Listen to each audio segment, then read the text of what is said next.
All right, it is October 25th. I'm here at the fire station with Nick Henrich's father, Mike Henrich. We're going to talk about the recruiting process for how it all started. Mike, please enlighten us how it is done these days. Well, it's a couple things. One is it starts way earlier than it used to.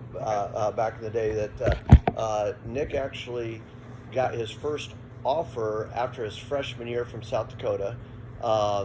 And then he started getting offers from Power 5 his sophomore year, including Nebraska, Iowa, Minnesota, Iowa State, and numerous others.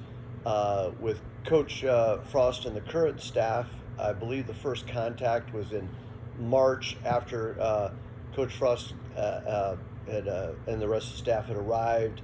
I got a text from him when we were actually on vacation saying, "Hey, please give me a call at your convenience." I had some time right there. And what's the timeline for that? Like, we were on vacation. What month was March? March So, of 2018. Because Nick graduated in 2019. Right, in the 2019 class.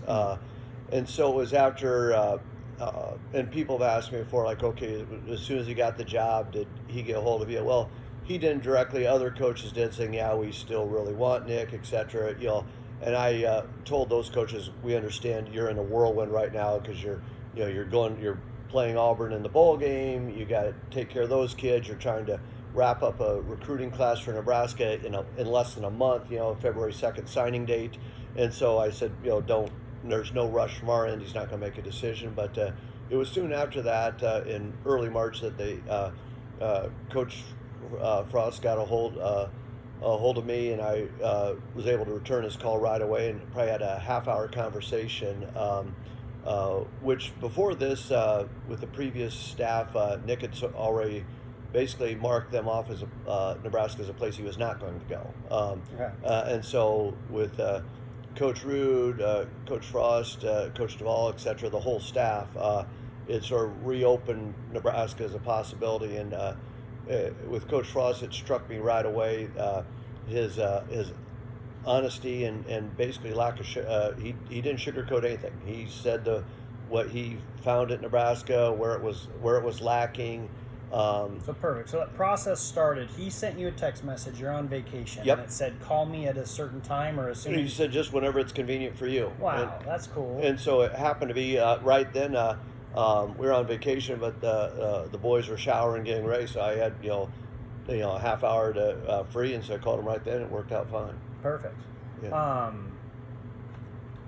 What were some of the questions he asked about Nick to Nick's parents? Yeah, basically he wanted to know what Nick was looking for in a program, if he was open, if he had already made up. Well, number one question was, has he made up his mind? And at that point, I said, absolutely not.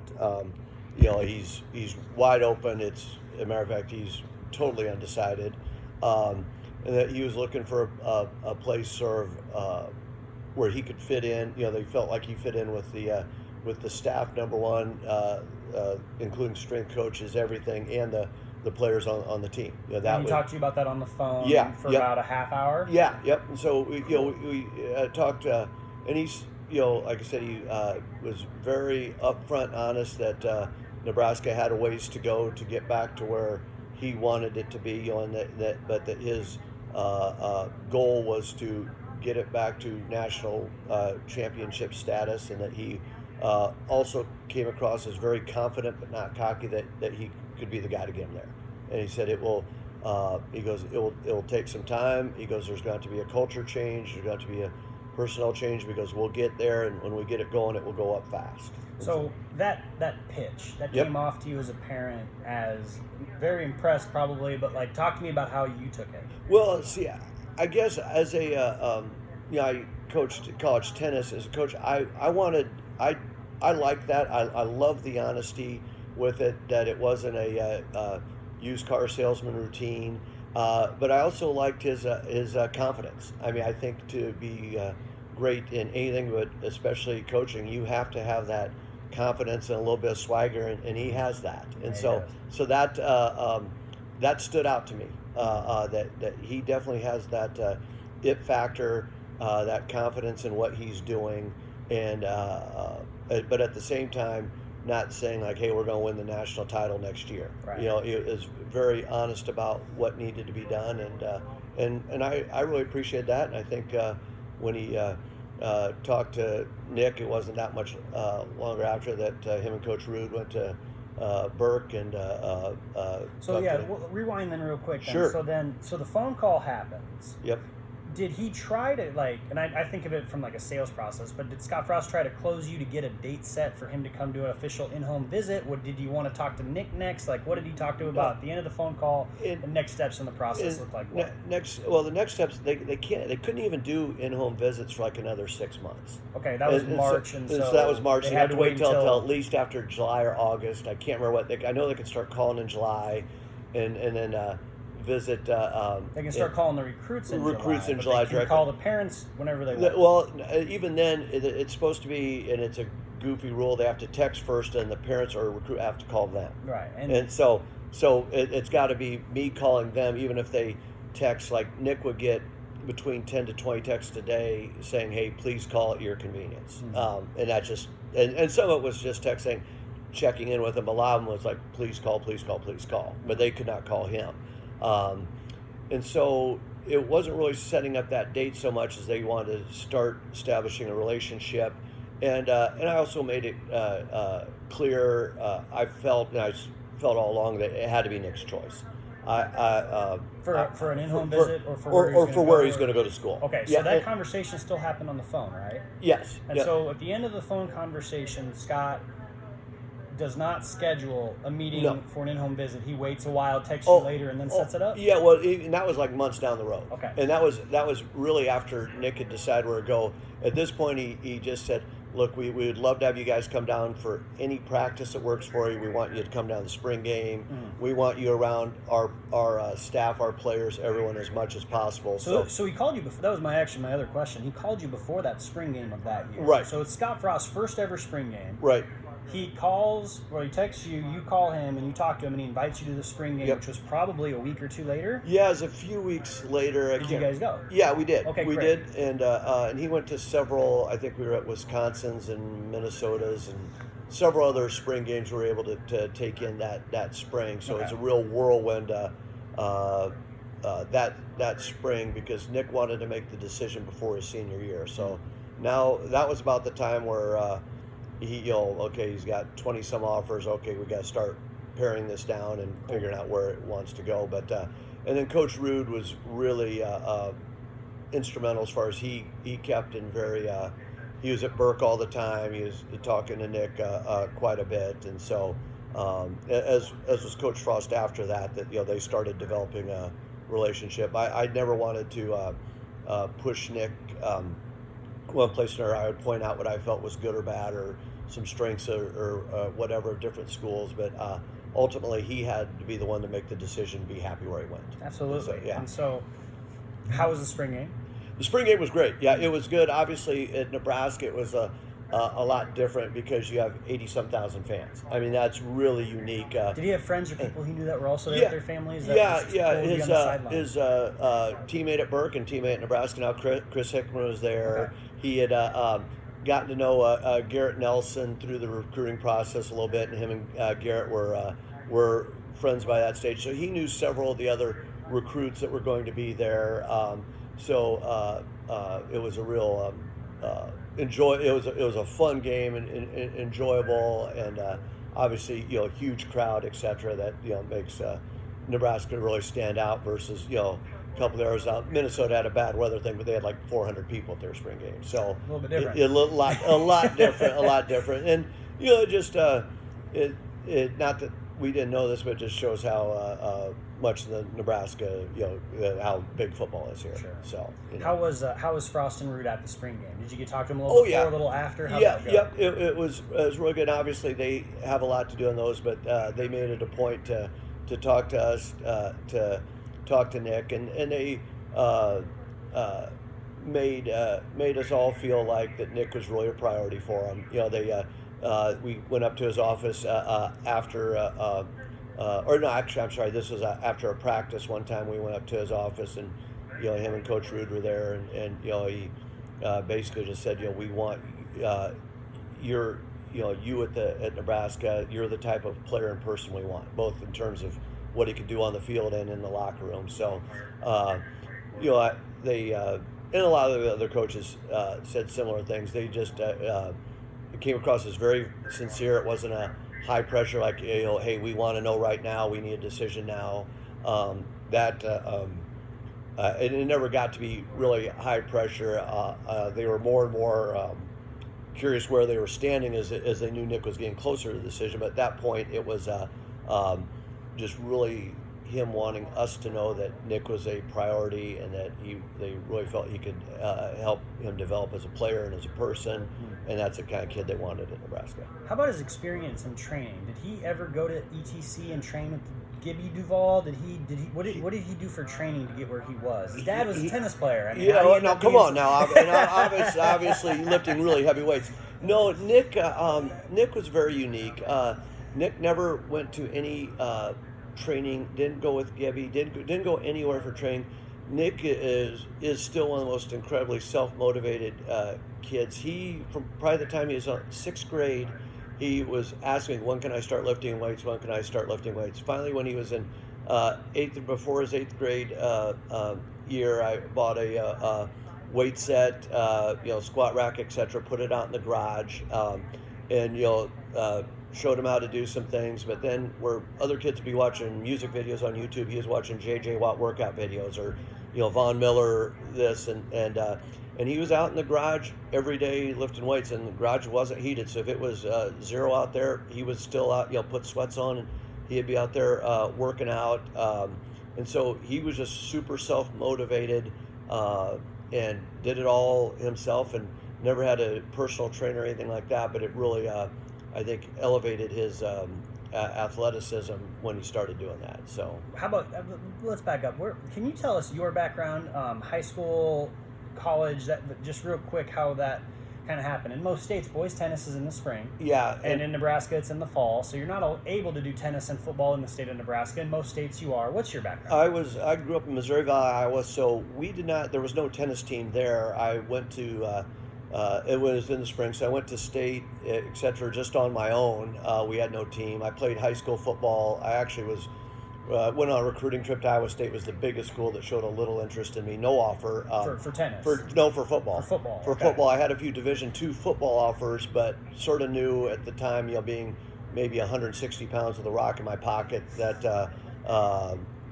tennis was a better route for me, and I was a better tennis player and football player. So I had some D1 tennis offers. Ended up going to what's now Truman State for a couple years and transferring to Iowa, playing there and graduating there. But I always was a football junkie, loved that, so I was able to do both. When the boys were growing up, they sort of introduced them to every sport, baseball, football, soccer, swimming. They both really gravitated towards football and basketball, and Nick also track. So you played both college tennis and college football? No. I thought about doing that when I was at Truman State. They asked me to play football too. I absolutely no. There were some 300-pounders. So you said yes to playing tennis at Truman State. Yep. And we're talking tennis handicaps, but for just a minute. But I mean, that's a 4.0 rating, 4.5 rating at the time when you were 18. You'd not played high school tennis. We didn't have a high school team. So I played the Missouri Valley and I qualified for nationals and stuff. So cool. So I played it. Yeah, I played a lot. I first was able to play the Missouri Valley when I was 16, 17. Then when I was 17, 18, I was able to qualify for nationals. So cool. My dad never played tennis until he went to college. Right. Started playing in college. That's how. So I mean, everybody's a little bit different. In the 40s and 50s, it's like, how did that kind of start? And you had the option to do both. It's pretty cool. Yeah, it was neat. For me, I made the right decision. I said I love football, but I knew my body wasn't a football player's body, especially back then, and so it worked out well for me to play tennis. The boys are obviously a lot bigger, so it worked out with them with football. And so then Nick was just always really self-motivated, and he always just absolutely loved football. I mean, that was as much as he liked whatever sport he was playing, football was always his passion. Cool. So you guys are at the spring game, having a great time. What happened at the end of it? Did you guys get Yeah, that's where we again that time we went up to his office, and then there was a lot of players talk, but we sort of rotated our turn through, and he once again said, hey, we really want you here. This is what we want to do. Nick did happen to chat with Adrian Martinez at that time and at another practice. Adrian just happened to come and talk to him. So he hit it off with a few of the players who were on the team at that time, too. So I think that helped sort of build the relationship even stronger. But basically after the game is going up there, talking to Coach Root, Coach Frost, and just getting a little bit more of their vision of, hey, here's where we're at, but here's where we're going to go, and we see ourselves, competing in a few years for championships. It's going to take a culture change. We're going to have to get bigger, faster, stronger, but it's going to happen. That's awesome. So, how did Nick feel? What would you guys talk about in the drive home? You're not listening to Led Zeppelin on that drive home, right? it was always after. It was really difficult because after every visit, whether it was Nebraska or Wisconsin or whoever, Iowa, whoever, there's a lot of great coaches and great staffs out there, and so it was always like, wow, and they all seemed to genuinely like Nick. They several of them said, hey, look, you don't have to make a decision until February if you don't want. We'll always have a scholarship for you. So they all clearly wanted him, and it was really splitting hairs. Like, okay, where do you think you'll fit the best? Who do you think can develop you the best? Where are you going to be happiest, most comfortable, etc. And it was really tough. But on that ride home, one of the things that stood out is it went from a few months before Coach Frost was hired, Nebraska was clearly off the list as far as where he was considering. And it went from that to, okay, now Nebraska is one of the real contenders. So it really flipped just because they did a great job of presenting their vision for him. So, how about Riley? Any calls from Riley? He offered Nick. He came to Burke and had he never came to Burke. I believe Coach Bray, the linebacker coach, did, and they were really nice. I mean, there's nothing. I don't have anything. They'll forever be remembered as being really nice. And then that's it. Yeah, and that's what they were. But I also thought that there was me personally, and I shared this with Nick. Sort of in hindsight, I thought there were some other things with the AD and whatever that I thought it wasn't functioning how a football program could, and I did not think it was on a upward trajectory. I thought it was on a downward trajectory because not because of Coach Riley, but because of a lot of things, and I just didn't feel like, and Nick sort of I think sensed that too, and did not feel like that was, even though Coach Riley was super nice. Coach Bray was awesome, really good and had a good relationship with Nick, but I thought their overall culture, vibe, everything wasn't the place for him. Sure. And he thought that, and he basically had sort of was ready to move on and look at his other options. Absolutely. And his dad's captain of Fire Station. You are a former college tennis coach at Iowa State. Yep.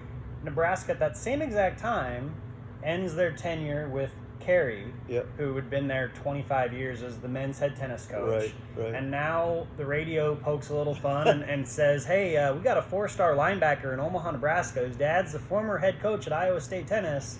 You think Bill Moose and Scott Frost, do you think they ever had a conversation about even just taking you out to lunch and mentioning it? Do you think they had talked about that? I think they may have. I doubt it. The radio definitely did. The radio definitely did. Actually, I had a couple reporters ask me, hey, I think I got a great idea, great thing for everyone wins. I diffused it really quickly. Sure. I told Coach Frost that really quick. I had a conversation with him like a day or two after I was contacted by a couple different reporters and said, hey, in case you've heard any of this about me being interested in the tennis job or that being something that would help sway Nick, I just can't do it at this stage of my fire career. I love what I'm doing in the Omaha Fire Department, and also I've been out of the game for 20 years. It wouldn't be fair for the kids at Nebraska. Strings have changed. Yes. And so he got all that, and we sort of had a laugh about that. But I doubt if there was ever any serious conversation. It's not like the SEC or something like that. I mean, you're hired as the basketball coach the next day. Right, exactly.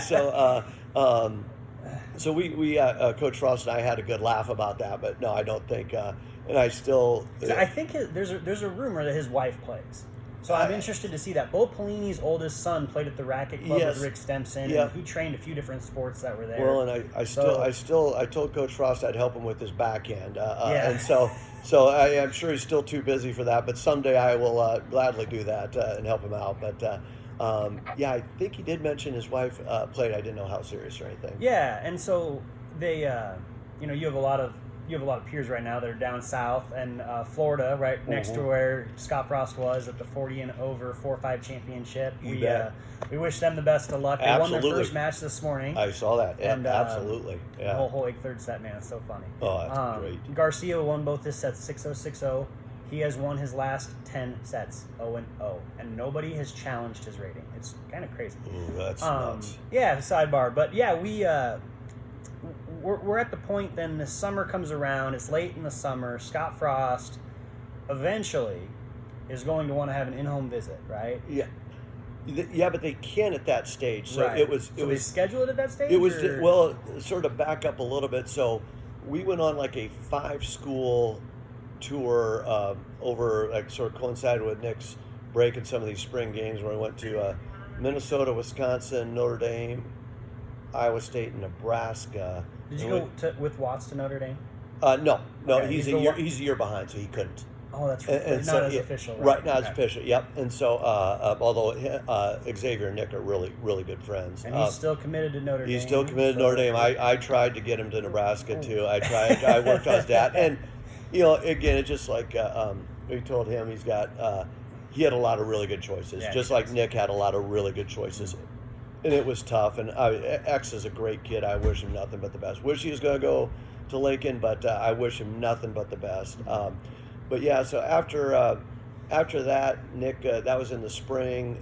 We visited Iowa again, and then it was sort of at the point of May where he wanted to narrow it down. Nick was very adamant that, and by this time I could tell it was starting to wear on him, the constant bombardment that where are you going? You should go here. You should go there. He needed to narrow it down, and so we committed to a official visit to Wisconsin in the middle of June, and he really liked that, and it was great. I mean, Wisconsin, and I like this about Coach Frost too. Sort of interesting. He when at one point he asked me, he's like, well, where's Nick really, what's he down to? And at that point it was sort of Iowa, Notre Dame, Wisconsin, and Nebraska. And he asked you that on the phone in March? Yeah, this was more probably in May. Okay. We talked about this. By then he'd started narrowing it down and told some really good schools, the Penn States, Oregon's, Texas A&M, et cetera, LSU, thanks, but no. And so some really good schools, he said, I think he sort of narrowed down the Midwest schools that he felt he could get everything he needed and wanted from there. And but anyway, Coach Frost said, he goes, Wisconsin, he goes, I have nothing bad to say about them because there is nothing bad. He goes, they were smart enough, they were like Nebraska was 20 years ago, they were smart enough to keep on that path. And he said, I just think we'll recruit better and be better. He goes, the same with Iowa. He goes, nothing bad to say. He goes, first-class guys. Coach Ferentz is a great man. Basically, he had zero negative to say about any of Nick's, Final Four, if you will. And I really like that. It was, he pointed out Nebraska's positives, felt that it was the best place for Nick, but and I agree with him. All those places, and others too, like Iowa State, Coach Campbell's an amazing guy. But I like the fact that he had nothing negative to say. He just sort of accentuated his positives. And then when it came down to it, he made the one official visit to Wisconsin, and then his spring visit to Nebraska for the spring game was not an official visit. They just changed. I think you couldn't make official visits till May. Can you imagine how many degrees you have to have all those rules memorized? And they changed the rules about as often as I change my socks. It's crazy. And so then Nebraska was really trying to get him down on an official. We went unofficially again after that, just for like a day in late June, and then July there's a dead period, and it was during that dead period where Nick made his decision. And so we we got the home visit later. We got the official visit later after Nick committed. So Nick committed before there was an in-home visit. Yeah. And Scott Frost still came and did an in-home visit after he committed because he hadn't signed yet. He verbally committed. Right. Okay. And I had talked with and they came up to Burke again, and Coach Rude came up to Burke for both Chris Hickman and Nick several more times.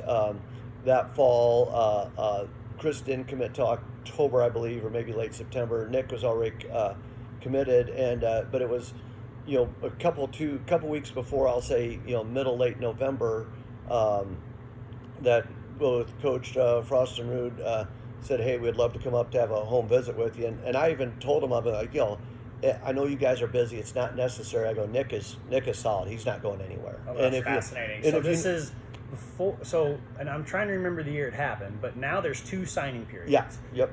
Was there 2 signing when Nick was a senior? Oh yeah. So that was the first year of it. No, that was probably about. It's been going on for about 3-4 years now. It? Yeah. Okay. So yeah. you got the 2 signing periods. Yep. The early one. Yep.